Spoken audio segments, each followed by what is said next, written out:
भारत माता की, भारत माता की। राष्ट्रीय अधिवेशन में यहां उपस्थित और देश के कोने कोने से जुड़े प्रत्येक भाजपा कार्यकर्ता का मैं अभिनंदन करता हूं। आज 18 फरवरी है और इस कालखंड में जो युवा 18 वर्ष के पड़ाव पर पहुंचे हैं वो देश की 18वीं लोकसभा का चुनाव करने वाले हैं।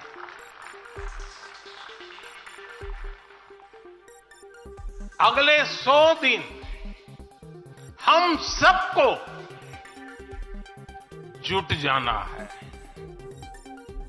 हर नए वोटर तक पहुंचना है, हर लाभार्थी तक पहुंचना है, हर वर्ग, हर समाज, हर पंथ, परंपरा, सब लोगों के पास पहुंचना है। हमें सबका विश्वास हासिल करना है और जब सबका प्रयास होगा तो देश की सेवा के लिए सबसे ज्यादा सीटें भी बीजेपी को ही मिलेगी।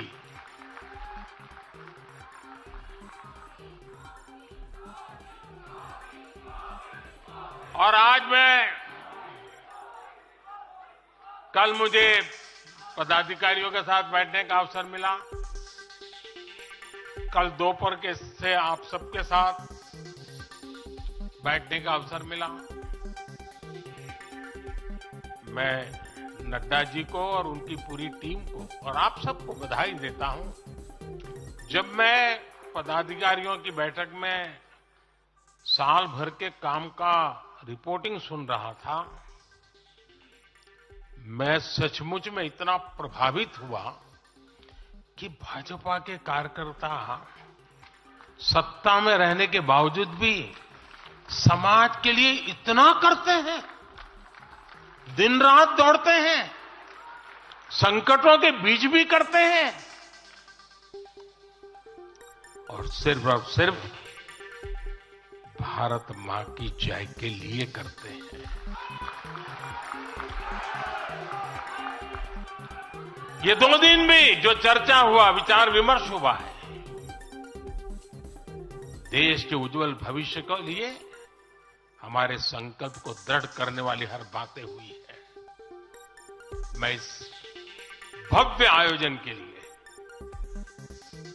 प्रेरक विषयों के लिए आप सबको भी, देश भर के कार्यकर्ताओं को भी नड्डा जी के माध्यम से सबका अभिनंदन करता हूं। साथियों, आज मैं समस्त देशवासियों की तरफ से संत शिरोमणि आचार्य श्री 108 पूज्य विद्यासागर जी महाराज को श्रद्धापूर्वक, आदरपूर्वक नमन करते हुए श्रद्धांजलि देता हूं। उनके संलेखन समाधिस्थ होने की सूचना मिलने के बाद उनके अनुयायी शोक में हैं, हम सभी शोक में हैं और मेरे लिए तो यह एक व्यक्तिगत क्षति जैसा है। वर्षों तक मुझे व्यक्तिगत रूप से अनेक बार उनसे मिलने का, उनके दर्शन करने का, उनके मार्गदर्शन प्राप्त करने का अवसर मिला है। कुछ ही महीने पहले ऐसा ही मन कर गया था, मेरे प्रवास कार्यक्रम को बदल करके बहुत सुबह सुबह मैं उनके पास पहुंच गया था तब पता नहीं था कि मैं दोबारा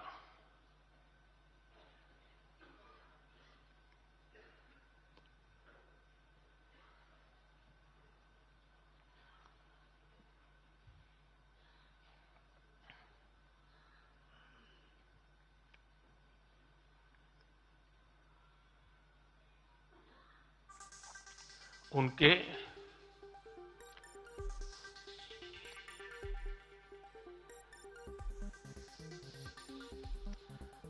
दर्शन नहीं कर पाऊंगा।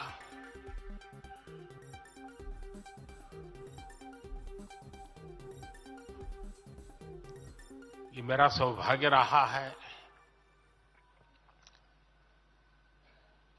कि पिछले 50 से भी ज्यादा वर्षों से मुझे देश के गणमान्य आध्यात्मिक मूर्तियों के निकट रहने का, उनके आशीर्वाद पाने का अवसर रहा है। और इसलिए मैं उस आध्यात्मिक जगत की उस शक्ति को भलीभांति जानता हूं, समझता हूं, अनुभव करता हूं। आपको सुनकर के आश्चर्य होगा कि वे तो दिगंबर परंपरा से थे। उनका जीवन कैसा होता है हम जानते हैं, लेकिन शायद ही कोई ऐसी महत्वपूर्ण घटना ऐसी नहीं होगी या मेरी तरफ से कुछ महत्वपूर्ण किसी काम में मेरा संबंध आया हो, 24 घंटे के भीतर भीतर उसका एनालिसिस करके मुझे उनका संदेश आता था। यानी कितने जागरूक थे।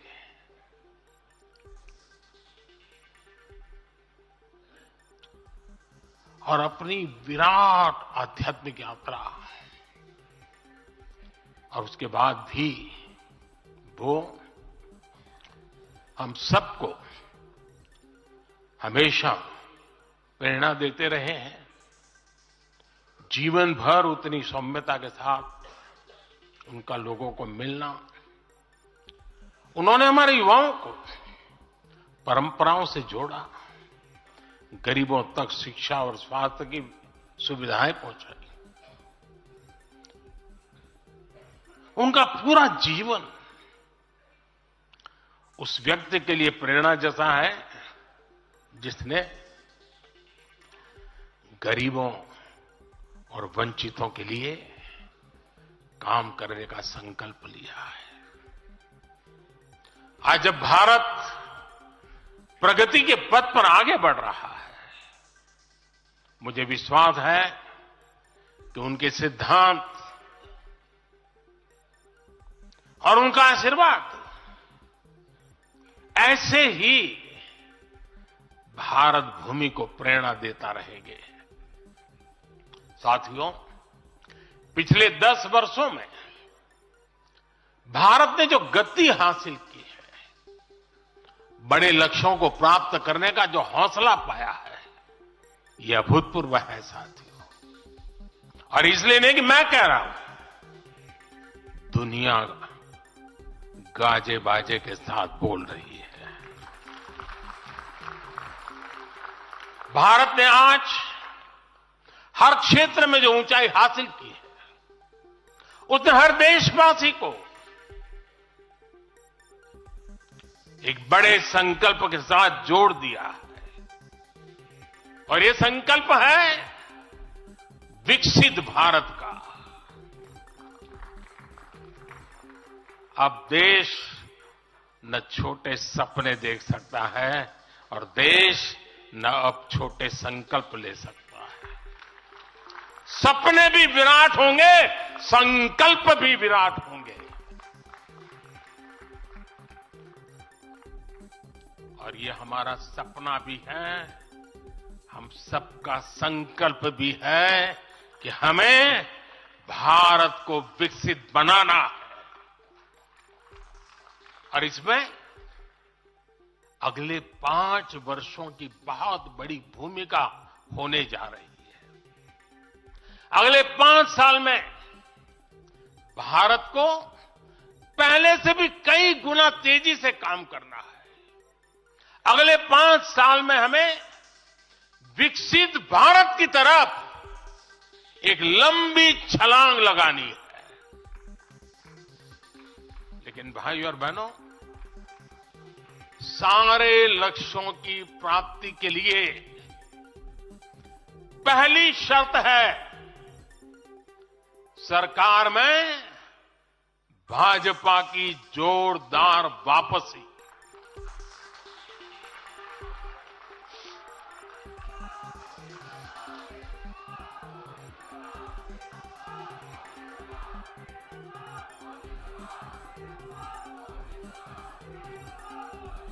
आज विपक्ष के नेता भी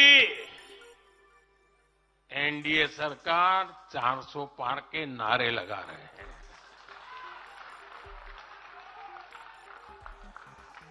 और एनडीए को 400 पार कराने के लिए भाजपा को 370 का माइलस्टोन पार करना ही होगा।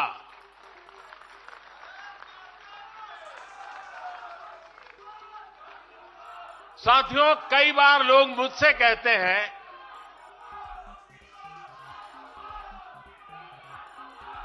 मुझे कहते रहते कि अरे मोदी जी, आपने इतना तो सब कुछ क्या कर लिया, जो बड़े बड़े संकल्प आपने लिए वो तो पूरे कर लिए, अब क्यों इतनी भागदौड़ करनी।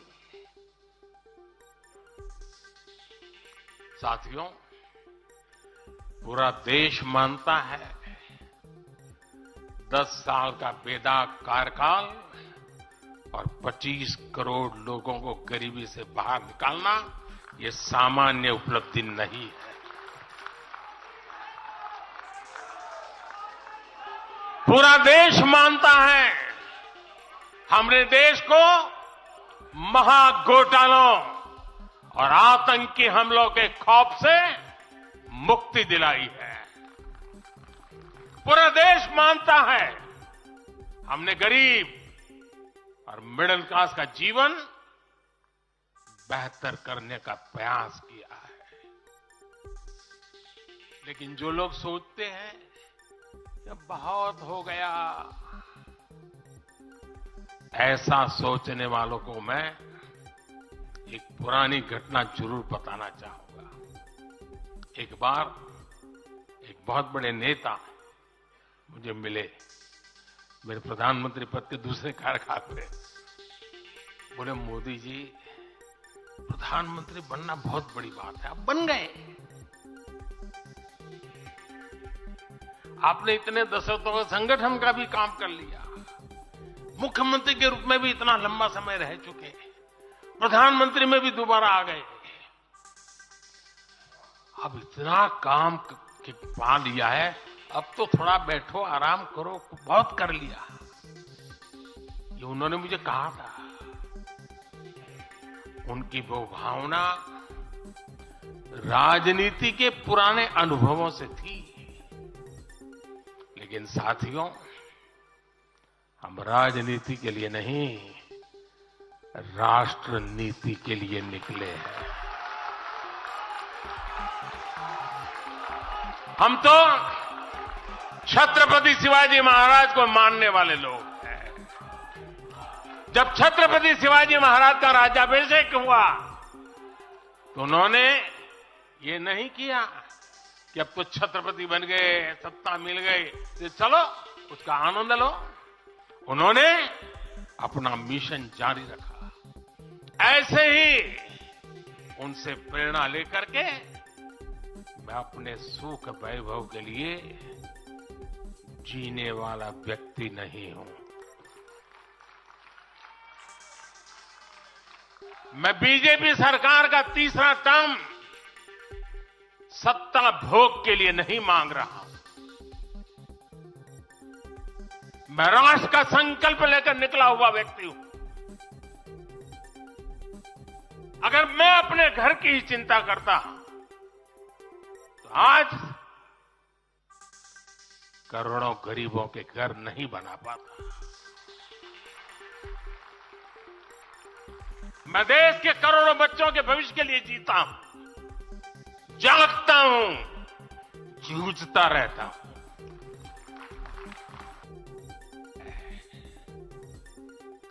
मंजिल तक पहुंचने का एक नया विश्वास है। अभी हमें देश के लिए, कोटि कोटि भारतीयों के लिए, हर भारतीय का जीवन को बदलने के लिए बहुत कुछ हासिल करने का सपने हैं, संकल्प है, और उसके लिए बहुत से निर्णय भी बाकी है। साथियों, आज भाजपा युवा शक्ति, नारी शक्ति, गरीब और किसान की शक्ति को विकसित भारत के निर्माण की शक्ति बना रहा है। पहले लोगों को लगता था कि सरकारें बदलती हैं, व्यवस्था नहीं बदलती। हमने सच्चे अर्थ में सामाजिक न्याय की भावना से हर व्यवस्था को पुरानी सोच, पुरानी अप्रोच से बाहर निकाला। जिनको किसी ने नहीं पूछा, हमने उन्हें पूछा है। इतना ही नहीं, हमने उसको पूजा है। आदिवासियों में भी सबसे पिछड़ी जनजातियों को पहले किसी ने नहीं पूछा। हमने उनके लिए पीएम जनमन योजना बनाई। लाखों विश्वकर्मा परिवारों को किसी ने नहीं पूछा। हमने उनके लिए पीएम विश्वकर्मा योजना बनाई। रेहड़ी, ठेले, फुटपाथ पर काम करने वाले लाखों साथियों के बारे में किसी ने नहीं सोचा। हमने उनके लिए पीएम स्वनिधि योजना बनाई।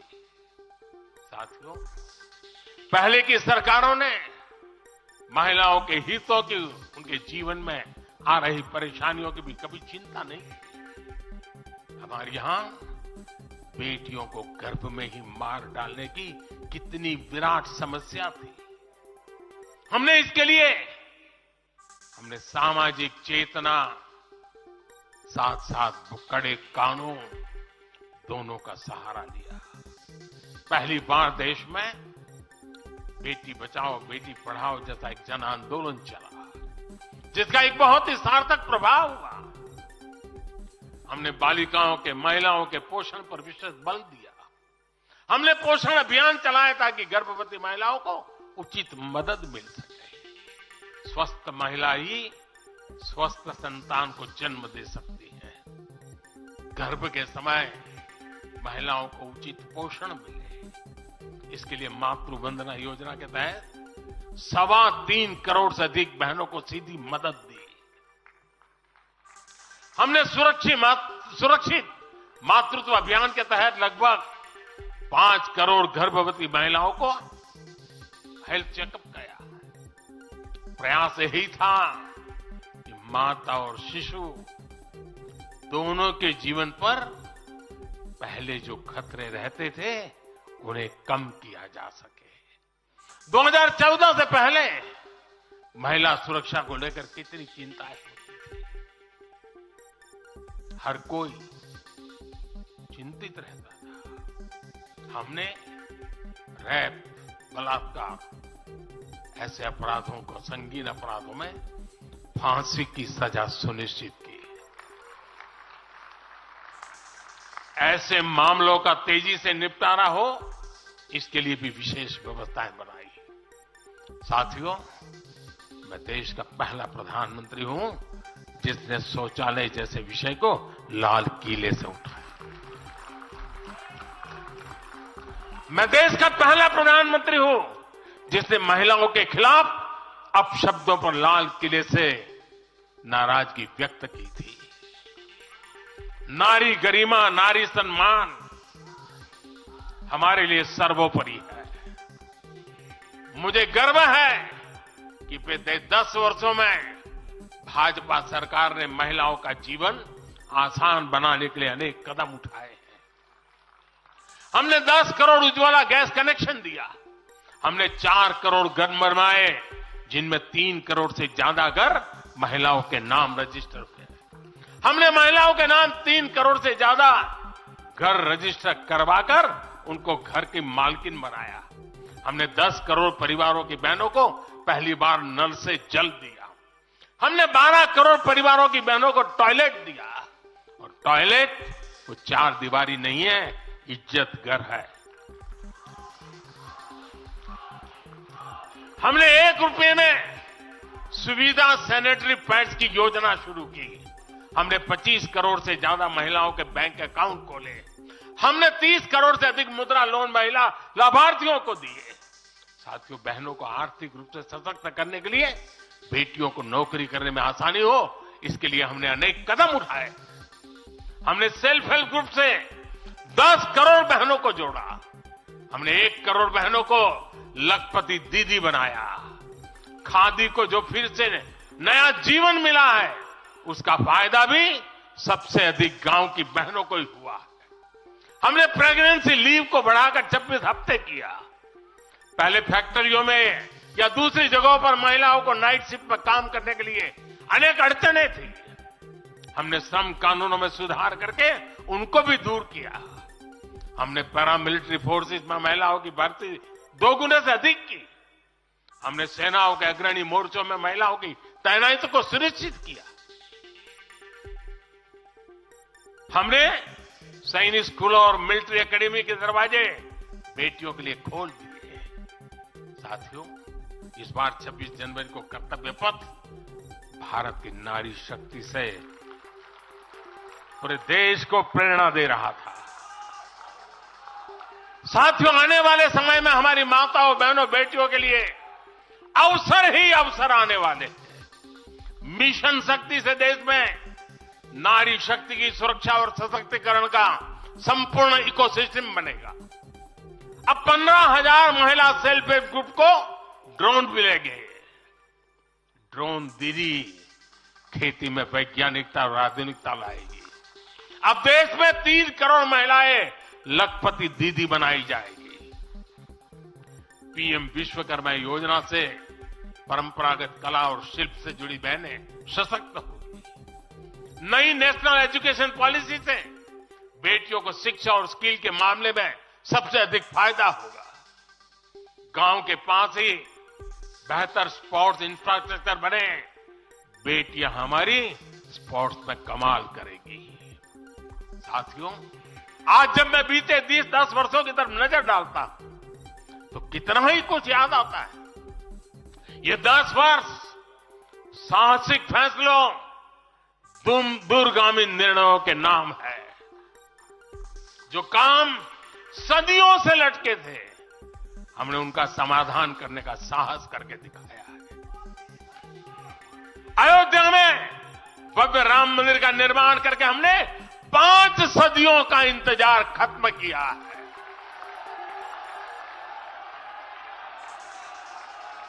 गुजरात के पावागढ़ में 500 साल बाद धर्म ध्वजा फहराई गई है। 7 दशक बाद हमने करतारपुर साहिब राहदारी खोली है।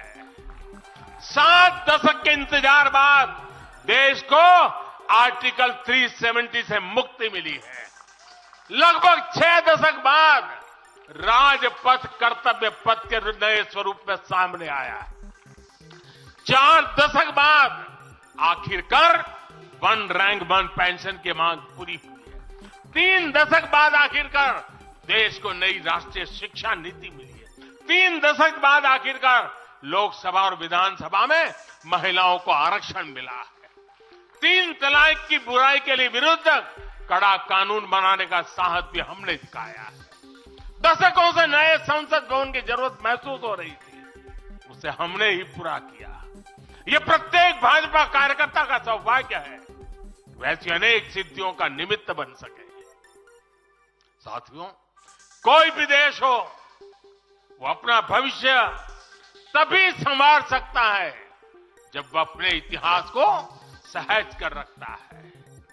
बीते वर्षों में भारत ने अपने इतिहास को सहेजा भी है, संवारा भी है। हमने नेशनल वॉर मेमोरियल का निर्माण किया।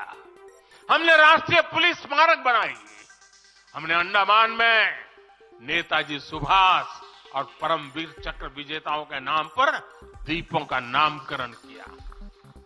हमने दांडी में नमक सत्याग्रह का आधुनिक स्मारक का निर्माण किया। हमने बाबा साहब आंबेडकर से जुड़े पंच तीर्थ को विकसित किया। हमने रांची में भगवान बिरसा मुंडा की स्मृति में म्यूजियम बनाया। सरदार पटेल को समर्पित स्टैच्यू ऑफ यूनिटी हमारे कार्यकाल में बनी। 31 अक्टूबर को राष्ट्रीय एकता दिवस हमारी सरकार ने घोषित किया। 15 नवंबर को जनजातीय गौरव दिवस के रूप में घोषित करने का अवसर हमें मिला। 14 अगस्त को विभाजन विभीषिका दिवस के रूप में याद करने का निर्णय हमारी सरकार ने लिया। 26 दिसंबर को हमने साहिबजादों की स्मृति में वीर बाल दिवस घोषित किया। 26 नवंबर को संविधान दिवस घोषित करने का फैसला भी हमारी सरकार ने किया और 21 जून को संयुक्त राष्ट्र इंटरनेशनल योगा डे भी हमारी ही सरकार के प्रयासों से घोषित किया। साथियों, विपक्ष के हमारे दल भले ही योजनाओं को पूरा करना न जानते हो, लेकिन झूठे वादे करने में इनका कोई जवाब नहीं रहा है। बावजूद इसके आज एक वायदा करने से ये सारे राजनीतिक दल घबराते हैं। एक भी राजनीतिक दल के मुंह से नहीं सुना होगा आपने। जो वायदा हम कर रहे हैं ना, इसका जिक्र तक करने का उनमें सामर्थ्य नहीं है।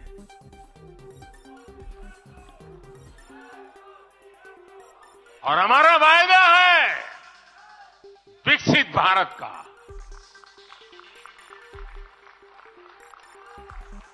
इन लोगों ने स्वीकार कर लिया है, ये लोग भारत को विकसित नहीं बना सकते। सिर्फ और सिर्फ बीजेपी ही ऐसी पार्टी है, एनडीए ही ऐसा एक गठ है जिसने इसका सपना देखा है। हम मिशन मोड पर भारत को 2047 तक देश जब आजादी के 100 साल मनाएगा, हम भारत को विकसित देश बनाने के लिए काम कर रहे हैं। हमने तीसरे टर्म में भारत को दुनिया की तीसरी बड़ी आर्थिक ताकत बनाने का संकल्प लिया है और ये मोदी की गारंटी है।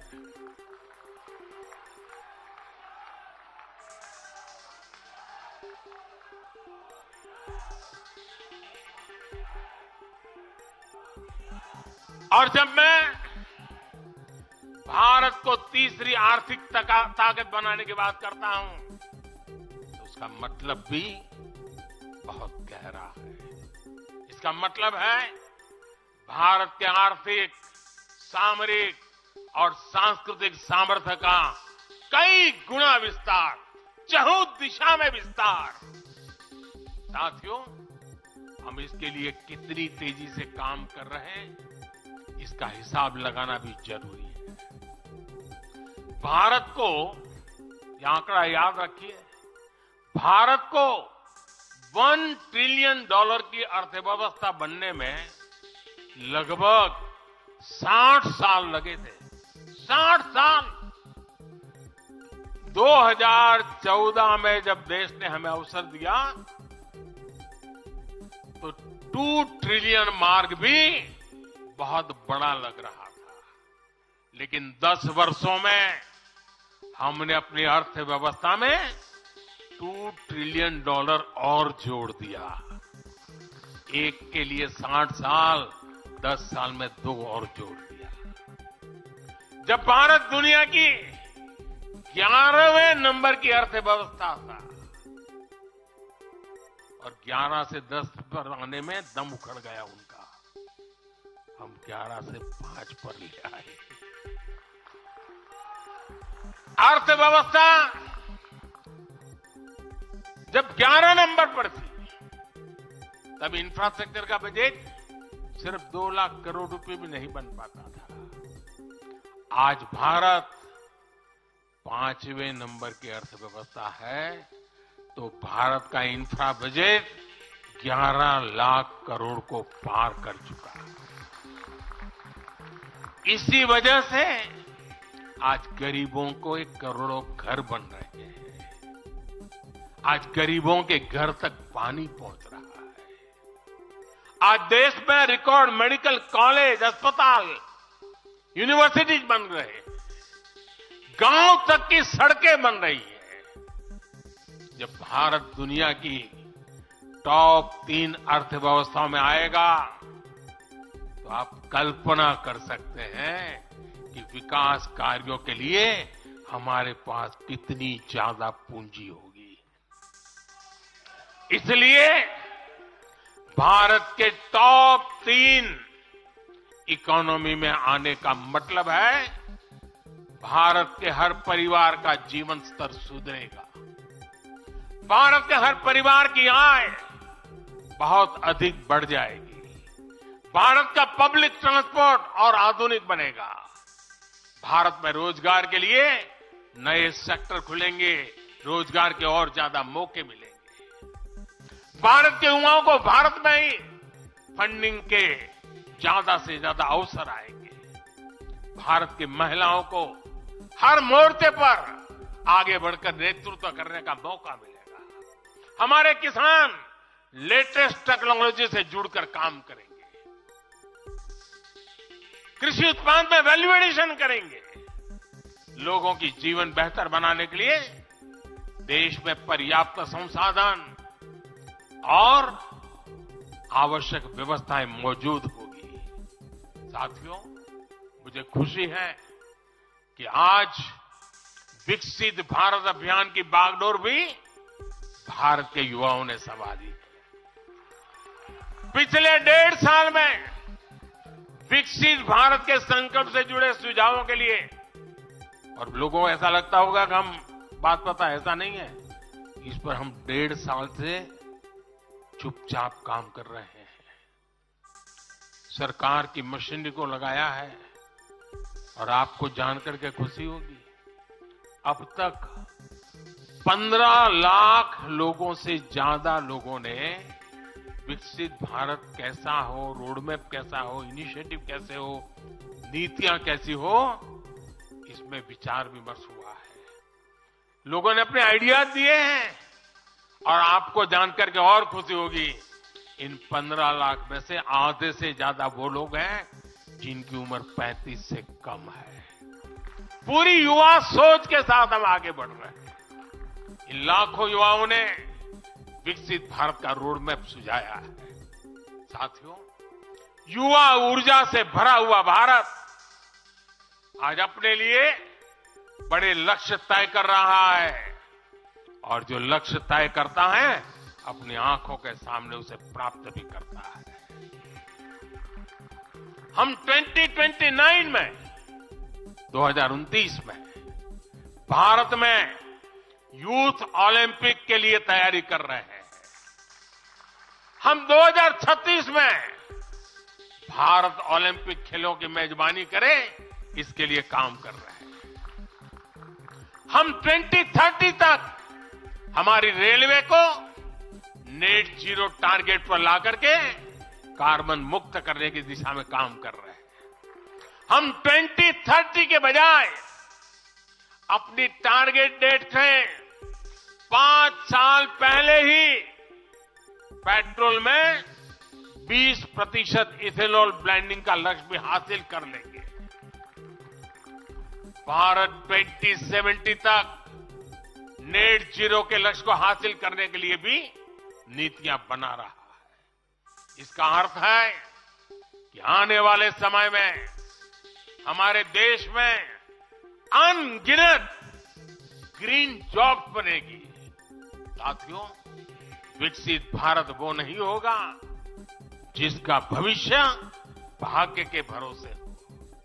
इसलिए दूसरे देशों पर भारत की निर्भरता को हम तेजी से कम कर रहे हैं।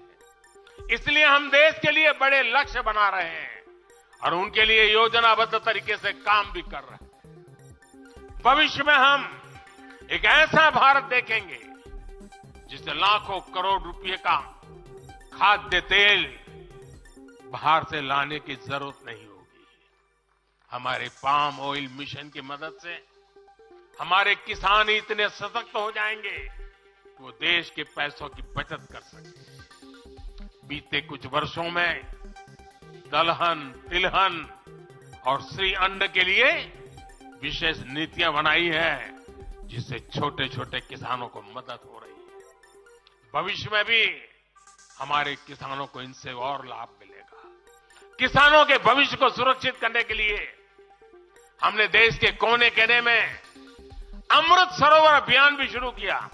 आजादी का अमृत महोत्सव हम बहुत कुछ कर सकते थे। हम दिल्ली के अंदर कोई एक बड़ा ताबूत खड़ा कर देके नाम लिखवा सकते थे कि आजादी के अमृत काल में मोदी जी ये बना के गए। हमने आजादी के अमृत वर्ष को जन आंदोलन बनाया और काम क्या किया? तालाब बनाए।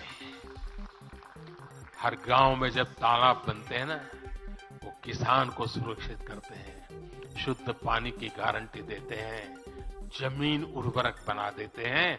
लंबे भविष्य को सोच करके ऐसे काम हम करते हैं।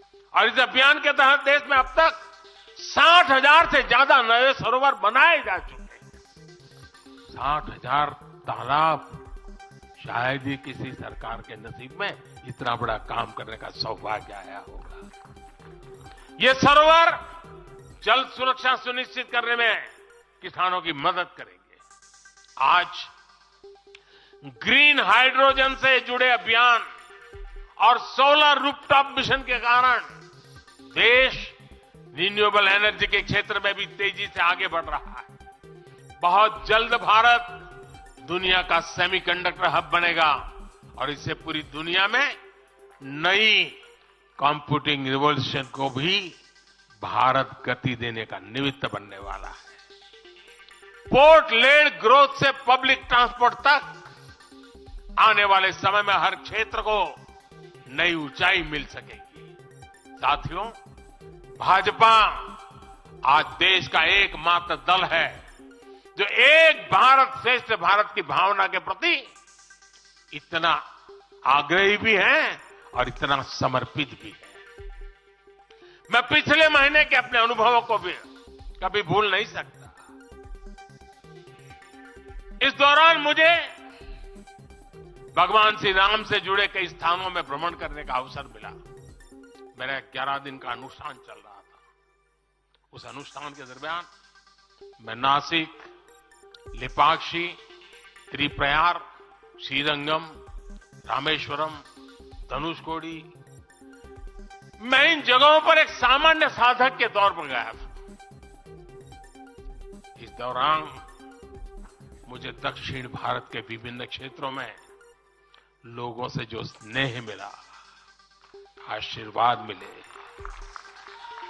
मैं उसका शब्दों में बयान नहीं कर सकता और पॉलिटिकल पंडितों के पैरामीटर में कभी आ भी नहीं सकता है।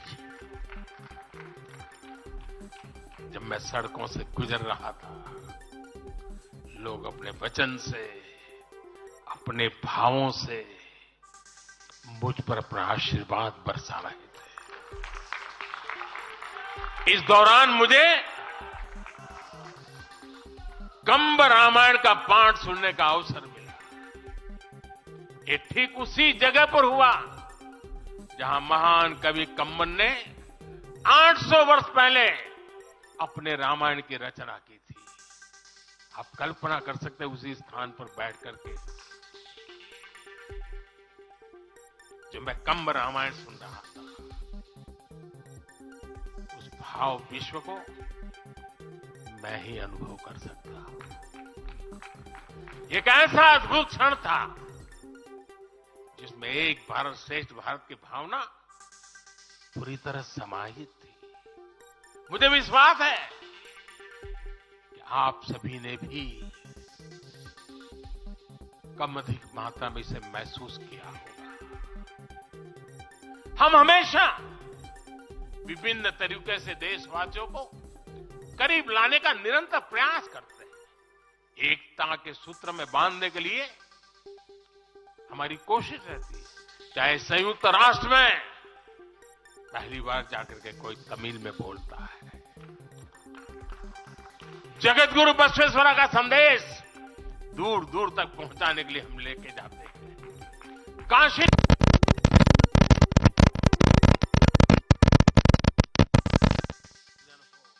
या फिर बीएचयू में सुब्रमण्यम भारती के नाम पर चेयर की स्थापना। हम G20 करते हैं तो भी देश के कोने कोने में जाकर के करते हैं। हम विश्व के मेहमान आते हैं तो दिल्ली को इस देश नहीं मानते, हम हर राज्य में लेकर के जाते हैं। हमारे राजभवनों में हर राज्यों के स्थापना दिवस बनाए जाते हैं। कोई भी राज्य भवन होगा, नागालैंड का भी वहां स्थापना दिवस मनाया जाएगा और गुजरात का भी मनाया जाएगा, महाराष्ट्र का भी मनाया जाएगा, गोवा का भी मनाया जाएगा। हर राजभवन में राष्ट्रीय एकता का एक प्रकार से उत्सव बना दिया जाता है। हम अपनी विविधता को सेलिब्रेट करते हैं। एक भारत श्रेष्ठ भारत की भावना हमारे दिल के बहुत करीब है। इसे मजबूत बनाने के लिए हम काम करते हैं। साथियों, एक भारत श्रेष्ठ भारत की भावना हमारी गवर्नेंस में भी दिखाती है। हर क्षेत्र के विकास पर हमारा पूरा फोकस है। नॉर्थ ईस्ट का उदाहरण आपके सामने है। पहले की सरकारों में नॉर्थ ईस्ट को पूरी तरह अनदेखा कर दिया गया क्योंकि पार्लियामेंट की सीटें कम है, उनका इंटरेस्ट नहीं था। हम वोट और सीटों के हिसाब से काम नहीं करते। मेरे लिए तो मेरे देश का हर कोना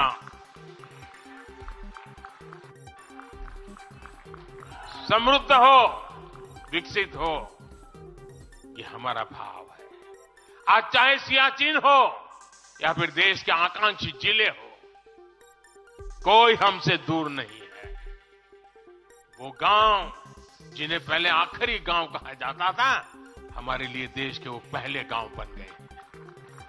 और मेरे सारे कैबिनेट के मंत्री उन गांवों में रात बिता कर आए।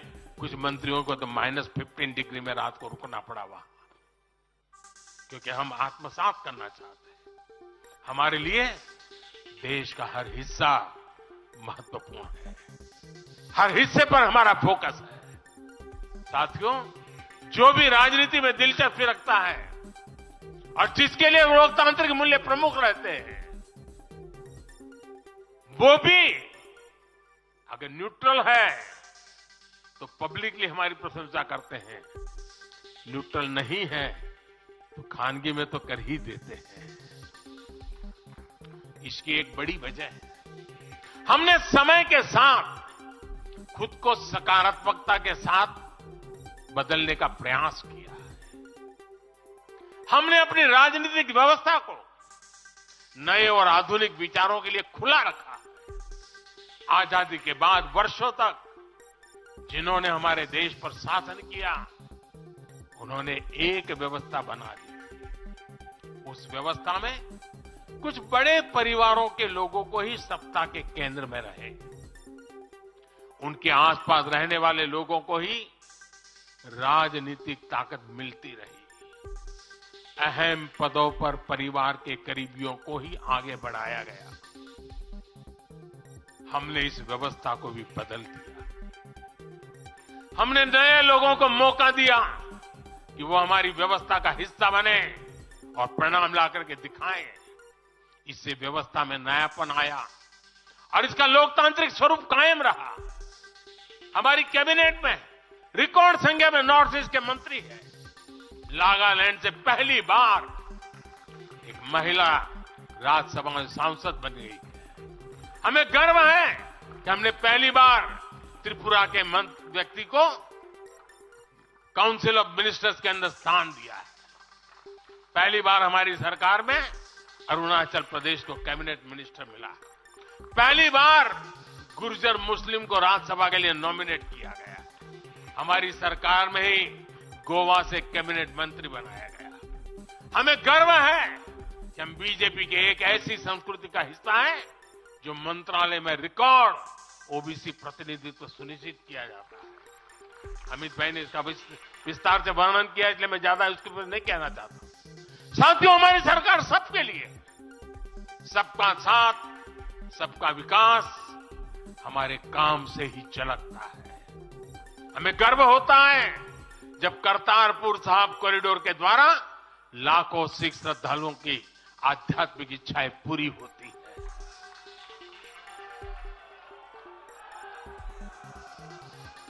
अब कल्पना कीजिए, 70 साल तक भारत की सीमा में रह करके हमारे सिख पंथ के अनुयायी दूरबीन से पाकिस्तान के अंदर करतारपुर साहिब के दर्शन करते थे।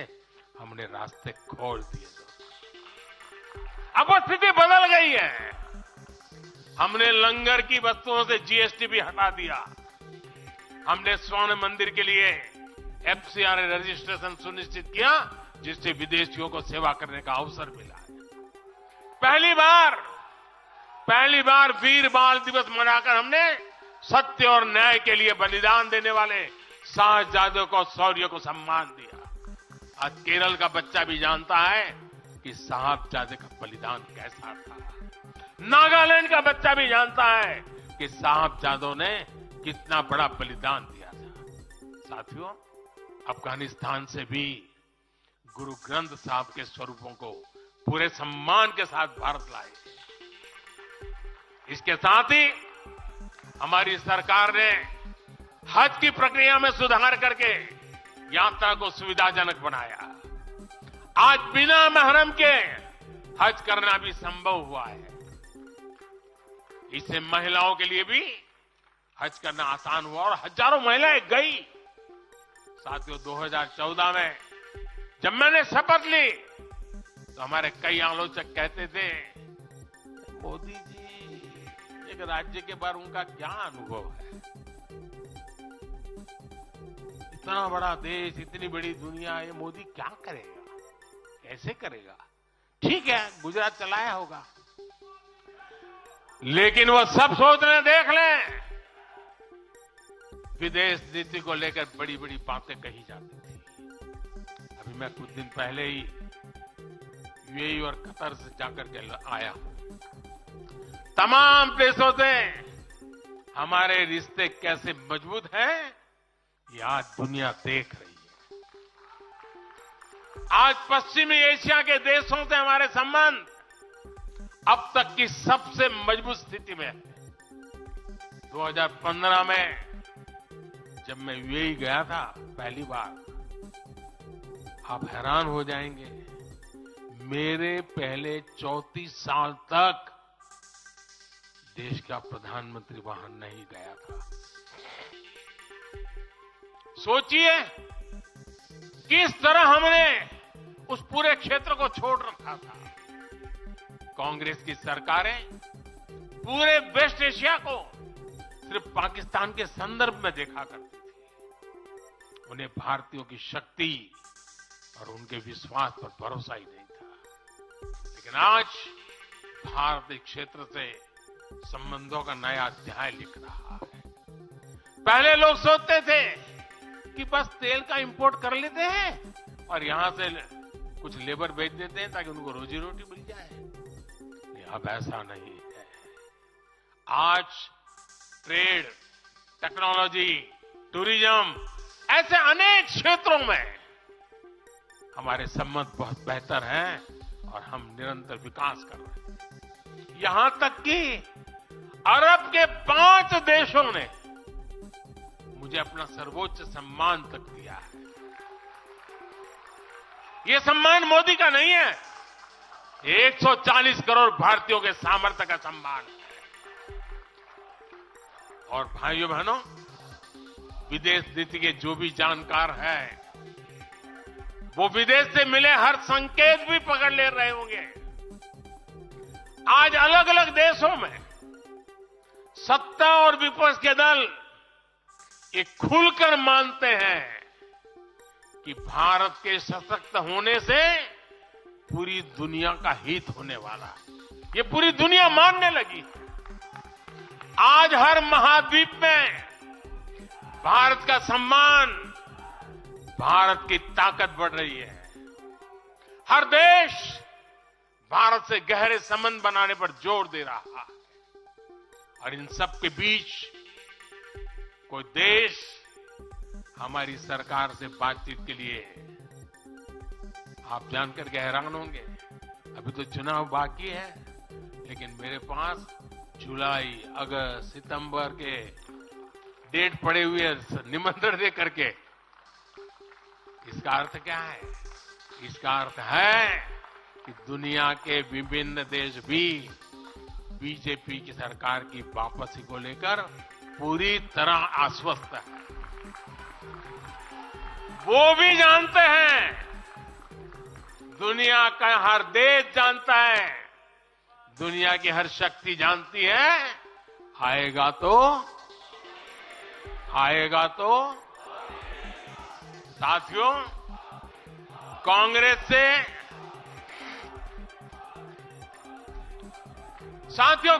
से देश को बचाना, देश के हर नागरिक को बचाना, हमारे बच्चों का, हमारे युवाओं का भविष्य बचाना बीजेपी के प्रत्येक कार्यकर्ता का दायित्व है। कांग्रेस का ट्रैक रिकॉर्ड हम सभी के सामने है। कांग्रेस अस्थिरता की जननी है। कांग्रेस परिवारवाद की जननी है। कांग्रेस भ्रष्टाचार की जननी है। और कांग्रेस तुष्टीकरण की भी जननी है। 70 के दशक में जब देश में कांग्रेस के विरुद्ध गुस्सा बढ़ना शुरू हुआ, तो खुद को बचाने के लिए इसने अस्थिरता का सहारा लिया। हर नेता की सरकार कांग्रेस ने अस्थिर की। आज यहां प्रस्ताव के समय इसकी चर्चा आई है, मैं ज्यादा उसके लिए कहता नहीं हूं। आज भी ये लोग अस्थिरता पैदा करने के लिए नई नई साजिशें कर रहे हैं। इन लोगों ने मिलकर जो गठबंधन बनाया है, उसकी भी यही पहचान है। कांग्रेस के पास विकास का एजेंडा नहीं, फ्यूचर का रोड मैप नहीं। ये देश को कभी भाषा के आधार पर तो कभी क्षेत्र के आधार पर बांटने में जुटे हुए। साथियों, कांग्रेस का एक सबसे बड़ा पाप ये रहा है, वो देश की सेनाओं का मनोबल तोड़ने से भी पीछे नहीं रहे। भारत की राष्ट्रीय सुरक्षा और सामरिक शक्ति को नुकसान पहुंचाने में कांग्रेस ने कोई कसर नहीं छोड़ी। जब भी देश के रक्षा क्षेत्र में कोई बड़ा काम हुआ, जब हमारी सेनाओं ने कोई उपलब्धि हासिल की, कांग्रेस ने हर बार उन पर सवाल उठाए। आप सिर्फ सोचिए कि 5 साल पहले इन लोगों ने क्या कहा था। इन लोगों ने हर कोशिश की कि हमारी वायुसेना को राफेल जैसे एडवांस एयरक्राफ्ट न मिल पाए। इन्होंने अप्रचार किया कि हिंदुस्तान एरोनॉटिकल लिमिटेड को, HAL को खत्म किया जा रहा है। ये लोग तो HAL के बाहर फोटो तक खींचवाने के लिए चले गए थे। लेकिन देखिए, HAL आज कैसे धूमधाम से आगे बढ़ रहा है। आज देखिए कितने सारे ऑर्डर आज उनके यहां बुक किए गए हैं। आज जरा देखिए HAL का मार्केट वैल्यू कितना बढ़ गया है। ये वही लोग हैं जिन्होंने हमारी सेनाओं के सर्जिकल स्ट्राइक करने पर उनके पराक्रम पर सवाल खड़ा कर दिया। जब एयर स्ट्राइक हुई तो उसकी सफलता के प्रमाण मांगे जाने लगे। कांग्रेस भारतीय सेनाओं के अपमान का कोई मौका नहीं छोड़ती। साथियों, कांग्रेस कितनी कंफ्यूज है, इसका उदाहरण मैं आपको देना चाहता हूं। कांग्रेस पे लड़ाई चल रही है और बड़ी तगड़ी लड़ाई चल रही है, लेकिन मजा यह है कि सिद्धांतों की नहीं चल रही है, योजनाओं को समझ में नहीं चल रही है। लड़ाई क्या चल रही है आपको जानकर के आश्चर्य होगा। क्या लड़ाई है? कांग्रेस में एक वर्ग है जो कहता है कि मोदी से तीखी नफरत करो। मोदी पर व्यक्तिगत आरोप लगाओ, मोदी की छवि खराब करने के लिए हर हथकंडे अपनाओ। एक वर्ग है, कांग्रेस के अंदर एक दूसरा वर्ग भी है जो कांग्रेस की मूल परंपराओं से निकला हुआ है, जो कहता है कि मोदी पर व्यक्तिगत आरोप, नफरत से कांग्रेस को बाहर निकालो, इससे कांग्रेस को और ज्यादा नुकसान होता है। यानी कांग्रेस हमसे सैद्धांतिक मुद्दों पर लड़ाई नहीं लड़ रही है। कांग्रेस इतनी हताश है कि उसमें सैद्धांतिक विरोध, वैचारिक विरोध का साहस भी नहीं बचा। इसलिए गाली गलौज और मोदी पर झूठे आरोप ही उनका एकमात्र एजेंडा बन गया है। साथियों, लाल किले से मैंने कहा था, यही समय है, यही समय है, यही समय है। भारत के इतिहास में आज वो समय आ गया है जब हमें अपने देश का भाग्य बदल देना है। और साथियों, मैंने देशवासियों को लाल किले से कहा था और आपको तो कई बार कह चुका हूं। मैंने देशवासियों को कहा था कि अगर आप 10 घंटे काम करेंगे तो मोदी 11 घंटे काम करेगा। अगर आप 12 घंटे काम करेंगे तो मैं 13 घंटे काम करूंगा। अगर आप 14 घंटा काम करेंगे तो मैं 15 घंटे काम करूंगा। मेरे साथियों, देश भर के मेरे कार्यकर्ताओं, देश भर के मेरे देश को उज्जवल भविष्य के लिए आशा लगाकर बैठे हुए लोगों से मैं कहना चाहूंगा, आने वाले 100 दिनों तक बीजेपी के हर कार्यकर्ता को अपने लिए नए लक्ष्य बनाने होंगे, उन्हें प्राप्त करना होगा। बीते वर्षों में भाजपा सरकार की योजनाओं का लाभ करोड़ों लाभार्थियों को मिला है। हमें हर लाभार्थी तक पहुंचना है। और मेरी एक व्यक्तिगत प्रार्थना है, करोगे? जरा हाथ ऊपर करके बताइए, करोगे? करोगे? हर लाभार्थी के पास जाइए, उनको कहना कि प्रधान सेवक नरेंद्र मोदी ने उन्हें प्रणाम कहा है।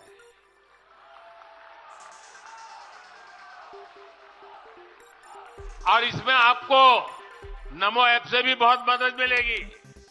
आप नमो ऐप के जरिए मेरा प्रणाम और मेरी चिट्ठी उन लाभार्थियों तक जरूर पहुंचाएंगे। किसी भी बूथ में एक भी फर्स्ट टाइम वोटर ऐसा ना हो जिस तक बीजेपी का कार्यकर्ता पहुंचा ना हो। आपको उन्हें पिछले 10 वर्षों के काम और आने वाले 5 वर्षों के प्लान, इसके विषय में जरूर बताना है। मैं आपको उन्हें नमो ऐप पर विकसित भारत का ब्रांड एम्बेसडर बनाने के लिए हमें उसको जोड़ना है। वो हमारा एम्बेसडर है। मतदान के दिन इन सभी मतदाताओं को बूथ पर लाकर हमें कमल निशान पर मतदान करवाना है और जहां एनडीए के साथी हो उनके निशान पर मतदान करवाना है। साथियों, हमें याद रखना है, हमें सिर्फ सरकार बनाने के लिए लोगों को नहीं जोड़ना, बल्कि देश बनाने के लिए भी तो लोगों को जोड़ना। जो किसी भी कारण से अभी भी भाजपा से दूर है, उन तक हमें पहुंचना है। सबका साथ, सबका विकास ही हमारा मंत्र है। हमारे स्वतंत्रता सेनानियों ने जो सपने देखे थे, अब उन्हें पूरा करने का समय आ गया है। और इसके लिए भाजपा जरूरी है। इसके लिए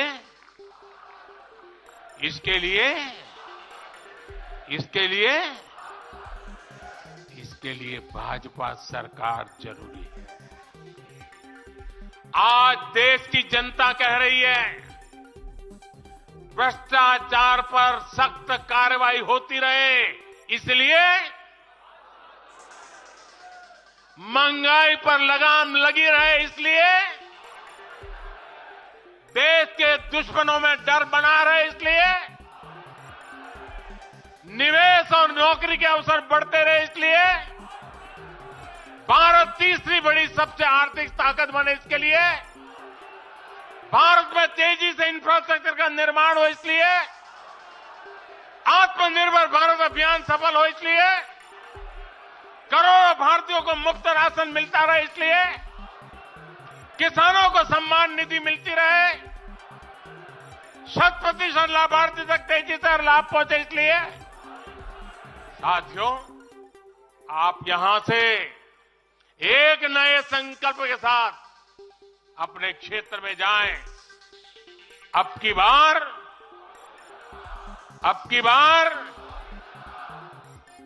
400 पार, अब की बार इस मिशन पर हमें जुट जाना है। आप सबको मेरी तरफ से अनेक अनेक शुभकामनाएं हैं।